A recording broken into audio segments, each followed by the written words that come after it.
नमस्कार दोस्तों, स्वागत है आपका द ग्राउंड रिपोर्ट में। मैं हूं समीर आत्मज मिश्र। बिहार में एसआईआर को लेकर यानी स्पेशल इंटेंसिव रिवीजन को लेकर विवाद गहराता जा रहा है। हालांकि अब विपक्ष अपने इस मुद्दे पर कायम है और वो एसआईआर को वापस लेने की मांग कर रहा है।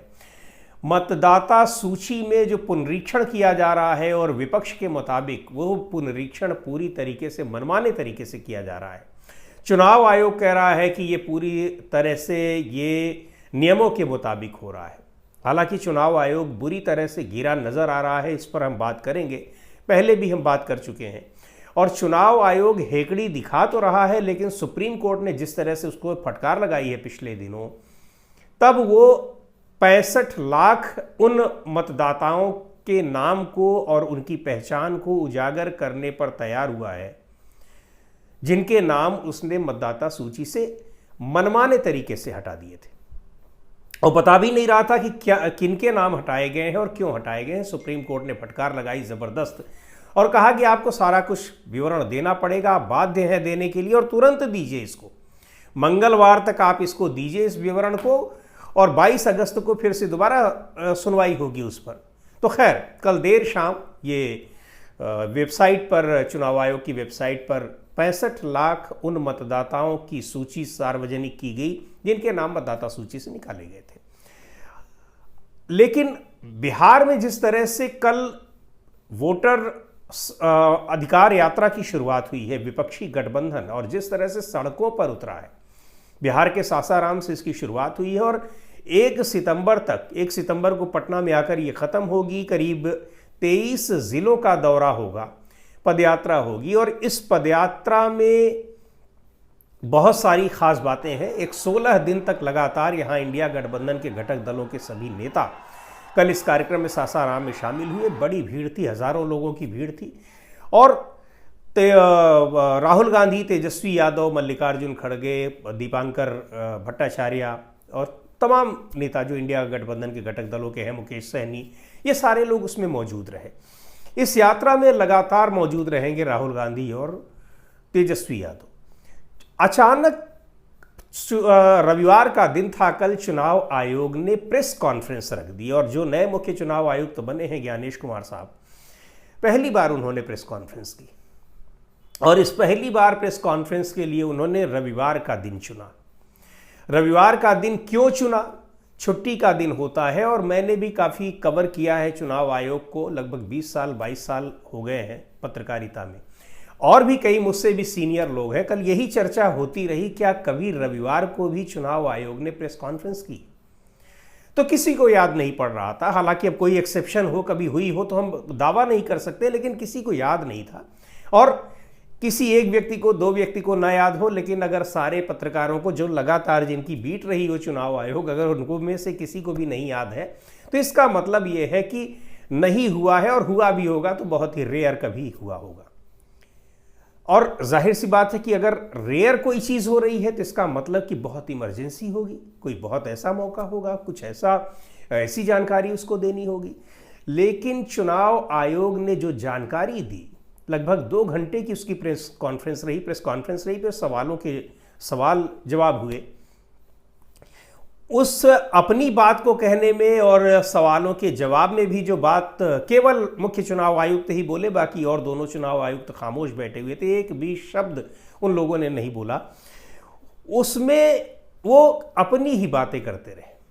जितने भी सवाल थे कि बिहार में एसआईआर की आप प्रक्रिया लागू कर रहे हैं, चुनाव से ऐन पहले आपने क्यों लागू कर दी? कोई जवाब नहीं। एसआईआर में 65 लाख लोगों को बाहर कर दिया गया है और क्या सभी को एनुमरेशन फॉर्म दिए गए, बीएलओ सबके घर पहुंचे? किसी का जवाब नहीं। जिन लोगों को आप मतदाता सूची में शामिल कर रहे हैं, यही मतदाता सूची पिछले लोकसभा चुनाव में थी, उस मतदाता सूची के आधार पर ये बनना चाहिए, यानी जो एसआईआर होना भी चाहिए वो पिछली मतदाता सूची के आधार पर बनना चाहिए। अचानक आपने पूरी की पूरी उस मतदाता सूची को खारिज कर दिया और अपने हिसाब से जितने भी सवाल थे। और सबसे महत्वपूर्ण बात तो ये कि इन सारे सवालों के बीच में जिन लोगों ने भी सवाल पूछे कि भाई आप सबको राजनीतिक दलों को कह रहे हैं कि वो हमारे कंधे पर बंदूक रखकर अपनी राजनीति चला रहे हैं, तो चुनाव आयोग बार बार ये कह रहा है कि राजनीतिक दल, उसका सीधा निशाना जो है वो विपक्षी दल और खासतौर पर राहुल गांधी थे, कि वो आपको बदनाम कर रहे हैं, चुनाव आयोग की क्रेडिबिलिटी पर सवाल उठा रहे हैं और 7 दिन के भीतर शपथ पत्र दें। तो 7 दिन के भीतर शपथ पत्र देने तो नहीं जा रहे हैं राहुल गांधी, क्योंकि वो पहले ही मना कर चुके हैं। ये भी पूछा गया कि आखिर चुनाव आयोग को डिफेम किया जा रहा है, सब कुछ किया जा रहा है और चुनाव आयोग कह रहा है कि वो सही है, तो सही होने के बावजूद वो डिफेम करने वालों के खिलाफ कोई कार्रवाई क्यों नहीं कर रहा है? चुनाव आयोग के पास इसका भी कोई जवाब नहीं था। तो कुल मिलाकर इस 2 घंटे की प्रेस कॉन्फ्रेंस में चुनाव आयोग ने कोई बात नहीं कही, और जो बातें उसने कही वो पिछले काफ़ी दिनों से लगातार ये बातें सूत्रों के माध्यम से, सूत्रों के मुताबिक अखबारों में छप रही हैं। और ये सूत्र कौन थे? वही चुनाव आयोग के सूत्र थे सीधे। अब तो समझ में आएगा कि ज्ञानेश कुमार ही सूत्र थे, वही इन खबरों को प्लांट करवा रहे थे, खबरें छप रही थी और एक दिन आकर उन्होंने सार्वजनिक रूप से प्रेस कॉन्फ्रेंस की और सारी बातें बता दी। लेकिन टाइमिंग को लेकर जो सवाल उठ रहा है वो अपने आप में बड़ा महत्वपूर्ण है कि ऐसी कौन सी इमरजेंसी थी कि चुनाव आयोग को रविवार के दिन, उसी समय जब राहुल गांधी, तेजस्वी यादव, दीपांकर भट्टाचार्य, पूरा का पूरा इंडिया गठबंधन वहां अपनी जो वोटर यात्रा है उसको निकाल रहा है और वोट चोरी का आरोप लगा रहा है, उसी दिन आप प्रेस कॉन्फ्रेंस कर रहे हैं। तो सीधे सीधे इसका मतलब ये था कि तमाम उस मुद्दे से, जो इतना बड़ा मुद्दा है बिहार में वोटर्स का, मतदाताओं का, वोट चोरी का, उससे डाइवर्ट करने की ये कोशिश थी। ऐसा लगा कि इसमें कोई महत्वपूर्ण बात कहेंगे, लेकिन राहुल गांधी ने जो महादेवपुरा यानी जो बेंगलुरु सेंट्रल कॉन्स्टिट्यूएंसी है लोकसभा की, वहाँ 1 लाख से ज़्यादा फर्जी मतदाताओं का पूरा विवरण रख दिया, पूरा ब्यौरा रख दिया। उस पर भी कोई सवाल नहीं। लोग ये पूछा गया कि आखिर ये जो 1 लाख फर्जी वोटर्स हैं ये कहाँ से आए, कैसे चुनाव के बाद 40 लाख वोटर्स कहीं महाराष्ट्र में बढ़ गए? कहीं किसी सवाल का जवाब नहीं था। और कि हम SIR के बारे में ये ज़रूर कहा कि जिनके नाम कटे हुए हैं वो फिर से हमको दे सकते हैं। आखिर बिना कहीं गए, बिना किसी के आवेदन दिए आपने नाम कैसे काट दिए? तो कुल मिलाकर ये बात रही कि सवालों के जवाब चुनाव आयोग के पास नहीं थे, जिसको कहा जाता है कि एक सीनाजोरी करने की कोशिश थी और 65 लाख मतदाताओं की सूचना, ब्यौरा, विवरण पूरा का पूरा चुनाव आयोग ने मांगा है। उसको देने से पहले इस तरह की प्रेस कॉन्फ्रेंस ये सीधे तौर पर सुप्रीम कोर्ट को भी एक चुनौती देती हुई कि आप देखिए, आपने कहा है प्रीजुडिस है मामला, हमको देने के लिए कहा है, लेकिन मैं कह रहा हूं कि मैं नहीं दूंगा। हालांकि शाम को उस सूची को अपलोड कर दिया गया। तो बात यह है कि आखिर चुनाव आयोग को इस बेमतलब की प्रेस कॉन्फ्रेंस की जरूरत पड़ी क्यों, जिसका कोई मतलब नहीं है, कोई निहितार्थ नहीं निकला। राहुल गांधी ने जो आरोप लगाए हैं उस आरोप को लगाए हुए भी 2 हफ्ते हो गए करीब करीब, और आप अचानक रविवार के दिन प्रेस कॉन्फ्रेंस कर रहे हैं। तो पहली बात तो यह कि इस प्रेस कॉन्फ्रेंस का मकसद सीधे तौर पर यह था कि जो एक बड़ा कार्यक्रम वहां पर हो रहा है, वोटर अधिकार यात्रा, उससे लोगों का, मीडिया का ध्यान डाइवर्ट किया जाए। हालांकि ध्यान डाइवर्ट बहुत ज़्यादा हुआ नहीं, क्योंकि उस यात्रा की शुरुआत हो गई और उसके बाद वो यात्रा आगे बढ़ गई और बड़ी जनसभा हुई वहाँ पर। लालू यादव से लेकर तेजस्वी यादव, राहुल गांधी, मल्लिकार्जुन खड़गे, सब ने वहाँ पर भाषण दिया।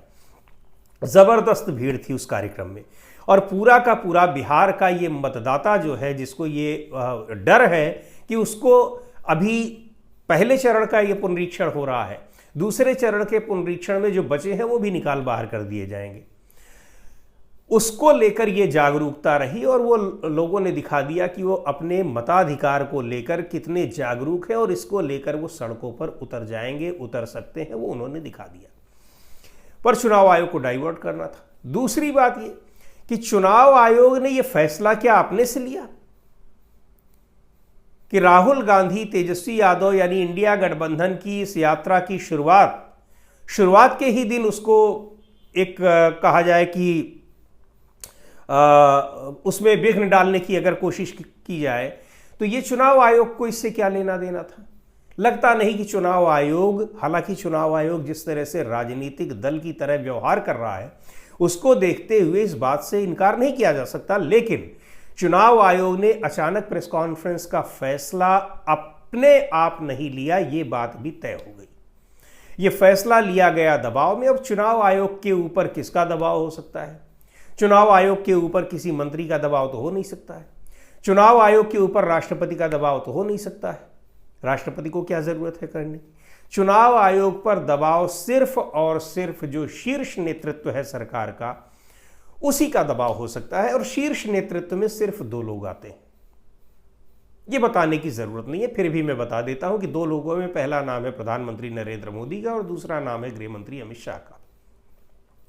क्योंकि इस चुनावी प्रक्रिया को लेकर प्रधानमंत्री नरेंद्र मोदी खुद इतना ज्यादा फंसे हुए हैं, उलझे हुए हैं, और उनकी बनारस की सीट भी इसी वोट चोरी में के उस दायरे में आ रही है कि वहां भी वोट चोरी की गई, क्योंकि कई राउंड पिछड़े रहे 2024 के लोकसभा चुनाव में प्रधानमंत्री नरेंद्र मोदी वाराणसी की सीट से, और उनसे जो उनके निकटतम प्रतिद्वंदी थे, जो हारे थे, कांग्रेस के नेता अजय राय, उनके समर्थकों ने तो उन्हें बनारस से विजयी घोषित कर दिया अभी, और कहा कि आप ही हमारे सांसद हैं। खैर, ये उनका कहना है, आधिकारिक रूप से तो प्रधानमंत्री ही सांसद हैं वहाँ पर, लेकिन वहाँ कहा गया कि वो भी चोरी किए गए वोटों से जीते हुए, तो प्रधानमंत्री खुद भी उसमें फंसे हुए हैं। तो चुनाव आयोग को इस प्रेस कॉन्फ्रेंस के लिए अगर मजबूर किया गया, प्रेशराइज किया गया, इस कोई तथ्य उसके पास नहीं था रखने के लिए, कोई बात नहीं थी कहने के लिए, सारी बातें वो 50 बार कह चुका है,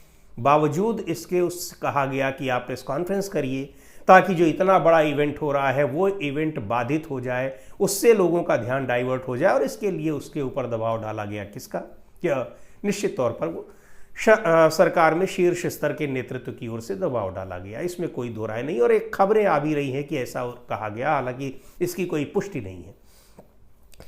तमाम जो उससे जुड़े हुए तथ्य हैं वो ये बता रहे हैं कि हाँ, चुनाव आयोग पर दबाव डालकर इस प्रेस कॉन्फ्रेंस को करवाया गया, क्योंकि उस प्रेस कॉन्फ्रेंस से कुछ निकला भी नहीं। लेकिन प्रेस कॉन्फ्रेंस से एक बड़ी महत्वपूर्ण चीज निकल कर आई, और वो महत्वपूर्ण बात ये रही कि सवालों के ढेर लग गए, और सवाल ऐसे मीडिया संस्थानों से जुड़े हुए पत्रकारों ने भी ऐसे टेढ़े सवाल पूछे जिसकी कल्पना चुनाव आयोग ने नहीं की होगी, और ना ही उन्होंने की होगी जिन्होंने चुनाव आयोग को इस बेमतलब की प्रेस कॉन्फ्रेंस के लिए दबाव डाला होगा।